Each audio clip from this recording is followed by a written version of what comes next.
Hi guys, good day. Siyempre, ibibigay natin ang latest update sa PVL game schedule na magaganap sa February 28, 2026, latest team standing at siyempre game result.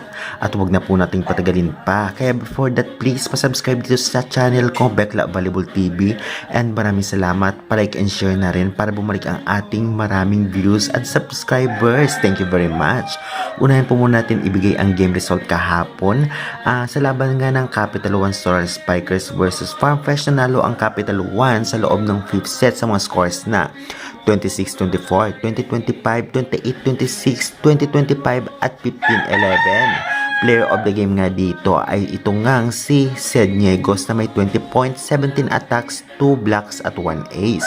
Samantalang sa second game naman, nanalo naman ang Choco Mucho kontra sa Galleries in 5th set sa mga scores na 26-24, 20-25, 22-25, 25-13 at 15-12. Player of the game nga dito ay itong si Lorraine Picanya na may 15 points, 7 attacks, 4 blocks at 4 ace. Samantalang ibigay na agad natin ang latest team standing as of February 27 to 28.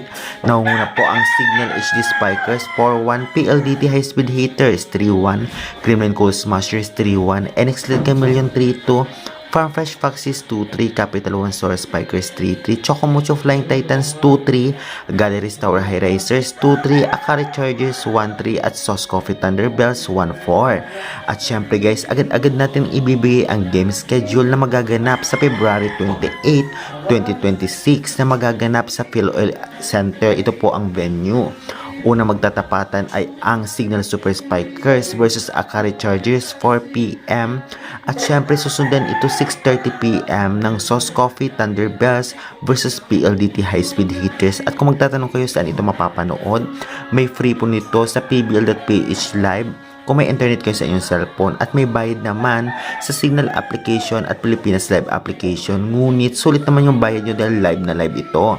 At syempre i-download nyo lamang at mag-register kayo. At syempre meron din po kung kayo ay may cable sa One Sports or One Sports Plus channel. Ayan na nga guys, naibigay natin lahat ng impormasyon. Maraming salamat, pa-subscribe and like and share na rin. Thank you.